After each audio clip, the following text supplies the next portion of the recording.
Welcome back to the Coding Problem series. In this video, we are going to learn how to construct a binary tree from a preorder traversal string that contains markers for null nodes. This is a fundamental problem often used in serialization and deserialization of trees. First, let's quickly recap what a preorder traversal is. It is a way of visiting nodes in a tree where we process the root node first, then traverse the entire left subtree, and finally traverse the right subtree. The order is always root, left, right. However, there is a catch. If we only have a list of numbers from a standard preorder traversal, like 1, 2, it is ambiguous. We cannot be sure if the 2 is a left child or a right child. Without more information, we cannot uniquely reconstruct the original tree. To fix this, we introduce markers. When we traverse the tree, every time we hit a null pointer, we record a special value, like n or a hash symbol. In this example, the sequence 1, 2, n, 3, n tells us exactly where the branches end. With markers, the ambiguity disappears.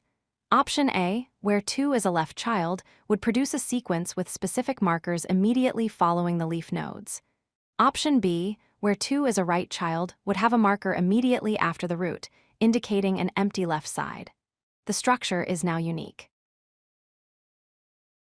Here is the algorithm to rebuild the tree.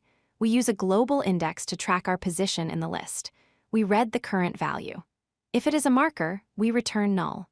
If it is a number, we create a new node and then recursively call the same function to build the left child and then the right child. Let's trace this with an example. 1, 2, n, 3, n, we start at index 0. The value is 1, so we create the root. Then we recurse left. The next value is 2, so we create node 2 and recurse left again.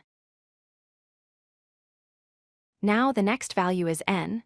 The function returns null, so node 2's left child is null. We move to the next value, which is also n. Node 2's right child is null. Node 2 is now complete, and the recursion returns to node 1 to process its right side. Back at node 1, we recurse right. The next value is 3. We create node 3. The following values are both n, so node 3 has no children. The recursion finishes, and we have successfully reconstructed the entire tree structure. Here is the pseudocode. We have a global index and a build function. Inside, we check if the current value is n. If so, return null.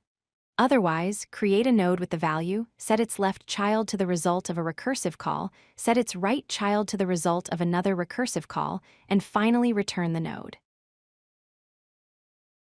The time complexity is big O of n, because we process each element in the list exactly once.